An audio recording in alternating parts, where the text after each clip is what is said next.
ഒരു യാത്രാ വിമാനം അപകടത്തിൽപ്പെട്ടാൽ എന്തുകൊണ്ടാണ് അതിലെ യാത്രക്കാർ പാരച്യൂട്ട് വഴി രക്ഷപ്പെടാത്തതെന്ന് നിങ്ങൾ പലരും ആലോചിച്ചിട്ടുണ്ടാവും. എന്നാൽ അതിന് ആൻസർ അത്ര സിമ്പിൾ അല്ല. പ്രധാനപ്പെട്ട കാരണം എന്ന് പറയുന്നത് ഒരു യാത്രാ വിമാനത്തിലും അതിലെ എല്ലാ പാസഞ്ചേഴ്സിനും ആവശ്യമായ പാരച്യൂട്ട്സ് കൊണ്ടുപോകാറില്ല എന്നുള്ളതാണ്.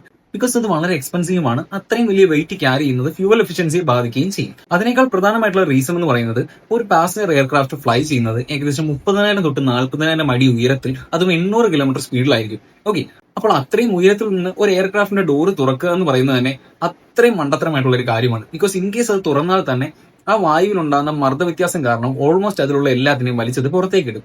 ഇനി ഒരു പക്ഷേ എല്ലാവർക്കുമുള്ള പാരച്യൂട്ട് ഉണ്ട്, എല്ലാവരും ചാടി എന്ന് തന്നെ ഇരിക്കട്ടെ.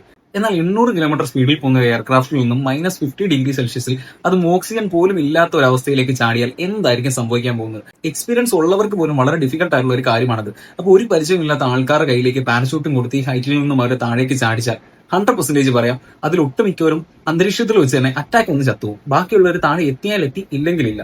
അപ്പോൾ ഒരു അപകടം വന്നു കഴിഞ്ഞാൽ പൈലറ്റിന്റെ അല്ലെങ്കിൽ ക്യാപ്റ്റന്റെ പ്രൈമറി ഒബ്ജക്റ്റീവ് എന്ന് പറയുന്നത് എങ്ങനെയെങ്കിലും സേഫ് ആയിട്ട് ഈ എയർക്രാഫ്റ്റ് താഴെ ലാൻഡ് ചെയ്യുക എന്നുള്ളതാണ്. ബിക്കോസ് അതിനേക്കാൾ സേഫ് ആയിട്ടുള്ള ഒരു എസ്കേപ്പ് ഓപ്ഷൻ വേറെ ഇല്ല എന്ന് തന്നെ പറയാം. സോ കൂടുതൽ ഇൻഫോർമേറ്റീവ് ആയിട്ടുള്ള വീഡിയോസിന് വേണ്ടി ഫോളോ ചെയ്യുക.